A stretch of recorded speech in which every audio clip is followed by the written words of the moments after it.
Voice of America Washington سے news minute کے ساتھ میں ہوں سارہ زمان۔ اسپین کی وزارت داخلہ نے کہا ہے کہ شمالی افریقہ میں اس کے زیر انتظام شہر میلیا میں پولیس نے 6 مشتبہ القاعدہ اہلکاروں کو گرفتار کیا ہے جو لیبیا اور مالی میں لڑائی کے لیے جنگجو اکٹھے کر رہے تھے۔ ان میں سے ایک کے بارے میں شبہ ہے کہ اس نے مالی میں القاعدہ کی شاخ سے تربیت بھی حاصل کی۔ ویٹیکن کے مطابق پوپ فرانسس کی دعوت پر اسرائیلی صدر شمعون پیریز اور فلسطینی صدر محمود عباس 8 جون کو امن کے لیے پوپ کے ساتھ مل کر دعا کریں گے۔ پوپ نے دونوں صدور کو سراہا ہے، تاہم ان کا کہنا ہے کہ وہ خود مشرق وسطی امن کوششوں کا حصہ نہیں بننا چاہتے۔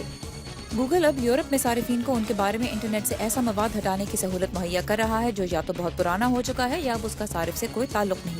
یورپی یونین کی ایک عدالت نے اس ماہ ایسی سروس کو صارفین کا حق قرار دیا تھا۔